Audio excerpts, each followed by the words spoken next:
రాకాలోకంకి స్వాగతం. భారతీయ జనతా పార్టీ నరేంద్ర మోదీ నాయకత్వంలో భారతీయ జనతా పార్టీ కేంద్రంలో అధికారంలోకి వచ్చి 10 సంవత్సరాలైంది.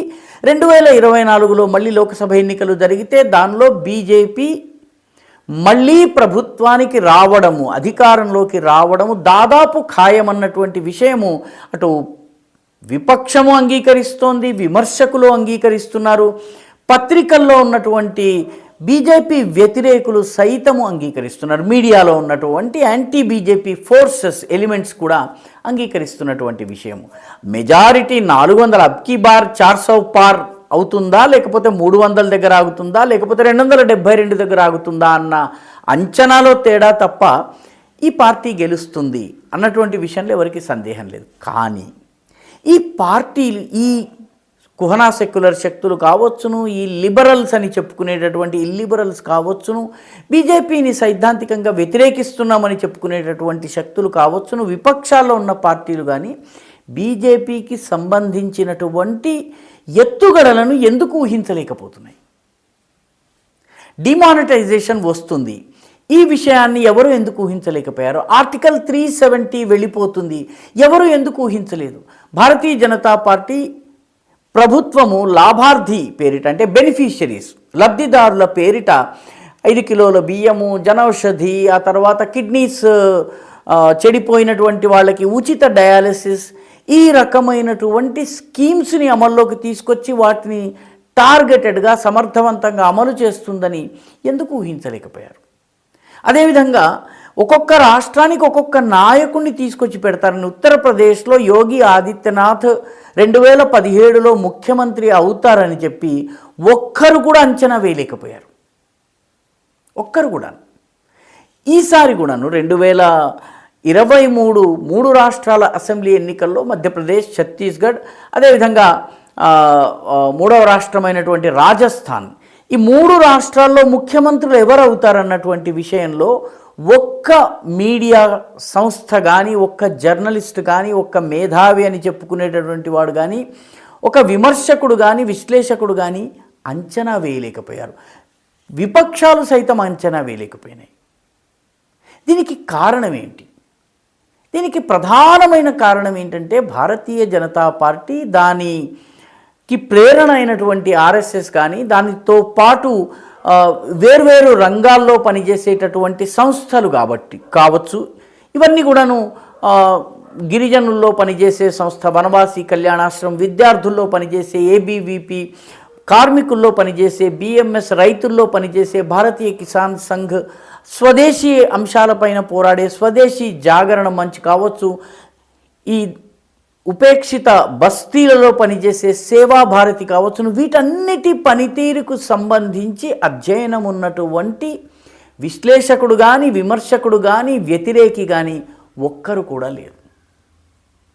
సంస్కృత భాషా ప్రచారం కోసము రాష్ట్రీయ స్వయం సేవక్ సంఘ్ ప్రేరణతో ఒక సంస్థ నడుస్తుందన్నటువంటి విషయం చాలామందికి తెలియదు. అదేవిధంగా ఎడ్యుకేషనల్ రిఫార్మ్స్ ఏవైతే కావాలో, విద్యాపరమైన సంస్కరణలు ఏమి కావాలన్నటువంటి అంశం పైన దాదాపు 40-50 సంవత్సరాల నుంచి ఈ సంస్థలు పనిచేస్తున్నాయన్నటువంటి విషయం చాలామందికి తెలియదు. తమాషా ఏంటంటే బీజేపీ ఎత్తుగడల్ని అంచనా వేయటంలో ఎందుకు విఫలమవుతారంటే బీజేపీ కానీ, ఆర్ఎస్ఎస్ కానీ, దాని అనుబంధ సంస్థల్ని కానీ అర్థం చేసుకోవడంలో వీళ్ళు విఫలమవుతున్నారు. అర్థం చేసుకోవడంలో విఫలం కావడానికి ప్రధాన కారణము తమ కళ్ళద్దాలతో ఈ సంస్థని చూసే ప్రయత్నం చేస్తున్నారు, అక్కడ వాళ్ళు పప్పులో కాలేస్తున్నారు. ఆర్ఎస్ఎస్కి సంబంధించిన, విహెచ్పికి సంబంధించిన, బీజేపీకి సంబంధించిన సాహిత్యాన్ని చదివి విమర్శించే వాళ్ళు లేరు. ఎప్పుడో కమ్యూనిస్టులు 80sలో పాంచజన్యాన్ని చదివాము అని చెప్తారు. ఆ పాంచజన్యం నుంచి అవుట్ ఆఫ్ కాంటెక్స్ట్ 2-3 కోట్స్ని తీసి చెప్పడం చేస్తారు. కానీ గురూజీకి సంబంధించినటువంటి, అంటే ఆర్ఎస్ఎస్ యొక్క 2వ సర్సంఘచాలక్ 33 సంవత్సరాలు ఆ సంస్థకి దశను దిశను నిర్ధారించినటువంటి కీలకమైన నాయకుడు గురు గోల్వల్కర్ అంటారు. ఆయన యొక్క సమగ్ర ప్రసంగాలు, రకరకాల సమయంలో చేసినటువంటి వ్యాఖ్యలు, ఇవన్నిటి సంకలనం ఒక 10-12 వాల్యూమ్స్ వచ్చినాయి. దాన్ని చదివినటువంటి వాళ్ళు లేరు. అదేవిధంగా దీన్ దయాళ్ ఉపాధ్యాయ్ 2 ప్లాన్స్ అని మొదటి 2 పంచవర్ష ప్రణాళికల తర్వాత పుస్తకం రాశారు. దాన్ని ఎవరు చదివారు? దాన్ని చదివినట్లయితే వాస్తవానికి ఇంటెగ్రల్ హ్యూమనిజం మీద ఆయన 1965-67 ప్రాంతంలో విజయవాడలో, బొంబాయిలో చేసినటువంటి ప్రసంగాలు ఒక పుస్తక రూపంలో ఉన్నాయి. దాన్ని అధ్యయనం చేయలేదు. దాన్ని అధ్యయనం చేస్తే ఈ లాభార్థి స్కీమ్ కానీ, అంత్యోదయ స్కీమ్ కానీ, ఈ టార్గెటెడ్ బెనిఫిషరీస్ కానీ, పేదరిక నిర్మూలన కార్యక్రమాలు కానీ, ఇవన్నిటి విత్తనాలు అక్కడ దొరుకుతాయి. బీజేపీ మేనిఫెస్టోలో చాలా స్పష్టంగా పరమాణు పరీక్షలు నిర్వహిస్తామని చెప్పడం జరిగింది. భారతదేశాన్ని పరమాణు శక్తి సంపన్న దేశంగా చేస్తామని చెప్పింది. భారతదేశం ఇజ్రాయెల్తో సత్సంబంధాలు పెట్టుకుంటుందని చెప్పారు. ఆర్టికల్ 370ని తొలగిస్తామని చెప్పారు. యూనిఫామ్ సివిల్ కోడ్ని తీసుకొస్తామని చెప్పారు. ఇవన్నీ కూడాను బీజేపీ మేనిఫెస్టోలో పదే పదే ఉన్నాయి. బీజేపీ మేనిఫెస్టోని ఎవరు సీరియస్గా తీసుకోకపోయినట్టయితే ఆ తప్పు తీసుకోని వారిది. బీజేపీని అర్థం చేసుకోలేకపోవడానికి ఇది ప్రధానమైన కారణం. ఇప్పుడు కూడా మీరు గమనిస్తే 2-3 చాలా చిన్న పరిణామాలు సంభవించాయి. పత్రికా రంగం కానీ, మీడియా రంగం కానీ, విమర్శకులు కానీ, విశ్లేషకులు కానీ దాని గురించి మాట్లాడటం లేదు. ఉదాహరణకి, ఏ రోజైతే ప్రాణప్రతిష్ఠ జరిగిందో అయోధ్యలో, ఆ రోజున బీజేపీ మద్దతుదారులు, ఆర్ఎస్ఎస్ మద్దతుదారులు, విశ్వ హిందూ పరిషత్, బజరంగ్ దళ్ ఈ కార్యకర్తలందరూ కూడాను రఘుపతి రాఘవ రాజారాం పాటని ప్రచారం చేశారు. రఘుపతి రాఘవ రాజారాం చాలా సుప్రసిద్ధమైన పాట. ఈ దేశంలో చాలామందికి వందే మాత్రం రాకపోవచ్చు, కానీ రఘుపతి రాఘవ రాజారాం వస్తుంది. కానీ బీజేపీ, ఆర్ఎస్ఎస్ ఈ సంఘ కుటుంబము, సంఘ పరివార్ అని ఏదైతే అంటారో, పరివార్ అన్న పదం సంఘం వాడటం మానేసింది. మీడియా ఇంకా సంఘ పరివార్ని పట్టుకుని వేలాడుతోంది. ఈ సంస్థలన్నిట్లోనూ ఈ రఘుపతి రాఘవ రాజారాం ఏదైతే వచ్చిందో దానిలో చిన్న తేడా ఉంది. రఘుపతి రాఘవ రాజారాం, పతిత పావన సీతారాం తరువాత మనందరికీ తెలిసిన వాక్యము ఈశ్వర అల్లా తేరోనాం. ఒరిజినల్ భజనలో ఇది లేదు. ఇది మహాత్మా గాంధీ అని తీసుకొచ్చి దీనిని భజనలో జొప్పించి ఆయన తీసుకొచ్చినటువంటి మార్పు ఇది. ఒక 3 జనరేషన్స్ 4 జనరేషన్స్ నుంచి మాత్రమే ఈశ్వర అల్లా తేరోనామని ఉంది.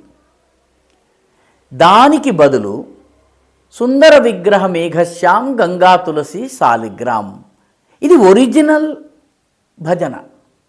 ఒరిజినల్ భజనని మరిపించి ఈశ్వర అల్లా తేరోనాంని బలవంతంగా జొప్పించి అది కేవలం సమాజంలోని ఒక వర్గం మాత్రమే పాటించేలాగా, అది పాటిస్తేనే సెక్యులరిస్టులు అనేలాగా ఇన్నాళ్ళు ఏదైతే కథనం నడిచిందో దానికి విరుద్ధమైన కథనము అయోధ్య ప్రాణప్రతిష్ఠ రోజు మొత్తం అంతా కూడాను.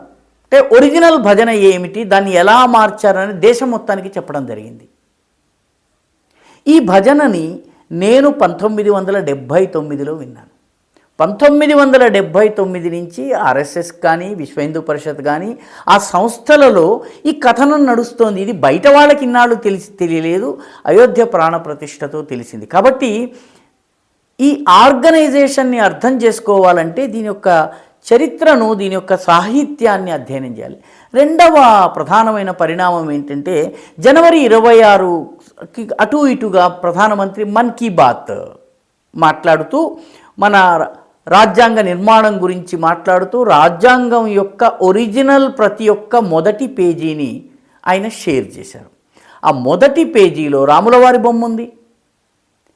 అయోధ్య రామాలయం తరువాత ఆయన మాట్లాడిన మన్ కీ బాత్లో రాముడి బొమ్మ ఉంది. రాజ్యాంగంలో రాముని ప్రస్తావన, అంటే రాముని బొమ్మ ఉందన్నటువంటి విషయం చెప్పడమే కాకుండా ఒరిజినల్ రాజ్యాంగంలో సెక్యులర్ సోషలిస్ట్ అన్న పదాలు లేవు అన్నటువంటి విషయాన్ని ప్రధానమంత్రి చెప్పారు.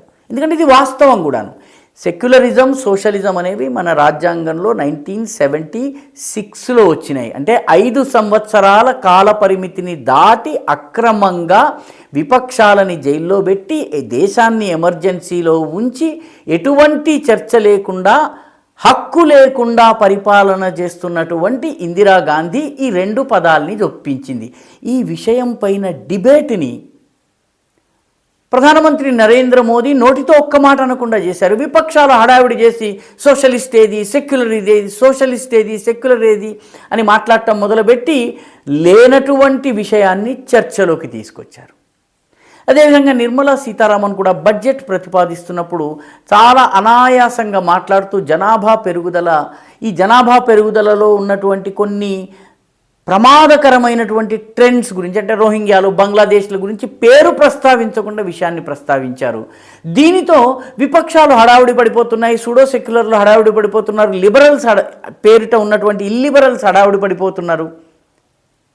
కానీ ఇది ఆ పార్టీకి సంబంధించిన కథనం ఏదైతే ఉందో ఇది దాదాపు 50-60 సంవత్సరాలుగా కొనసాగుతూ వస్తుందన్నటువంటి విషయాన్ని విపక్షాలు అర్థం చేసుకోలేకపోతున్నాయి.